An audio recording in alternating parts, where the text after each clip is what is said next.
بسم اللہ الرحمن الرحیم۔ السلام علیکم ورحمۃ اللہ وبرکاتہ۔ پریشانیاں تو آتی جاتی ہیں اور آتی جاتی رہے گی، تم بس اللہ سے امید مت ہارنا۔ کوئی انسان دکھ اٹھائے بغیر سکھ کی قدر کیسے کر سکتا ہے؟ انسان کی حفاظت دراصل اس کی موت کا مقرر وقت کرتا ہے۔ ہر پرندہ اپنی اپنی قسم کے ساتھ اڑتا ہے، عقاب عقاب کے ساتھ اور کوے کووں کے ساتھ۔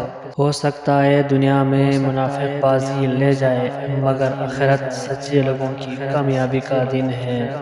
دنیا اگر ہاتھ سے نکل جائے تو بندہ غریب ہو جاتا ہے، اور یہی دنیا اگر دل سے نکل جائے تو بندہ ولی ہو جاتا ہے۔ بیت المقدس یہ مسجد ہماری عزت و ناموس کی علامت ہے۔ القدس ہمارا دل ہے اور ہمارا دل قدس کے ساتھ ہے۔ اللہ اپنی زمین کا وارث اپنے صالح بندوں کو ہی بنائے گا، یہ اللہ کا وعدہ ہے۔ کبھی نا امید مت ہونا۔ اللہ اپنے بندوں کو مصیبتوں سے آزماتا ہے، لیکن ہر مشکل کے ساتھ اس کا حل بھی ہے۔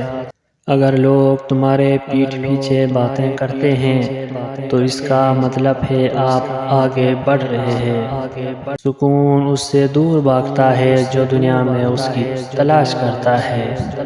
جب بھی حضرت محمد صلی اللہ علیہ وآلہ وسلم کا خیال میرے دل میں آتا ہے تو میں اپنے اعمال کا سوچ کر شرمندہ ہو جاتا ہوں۔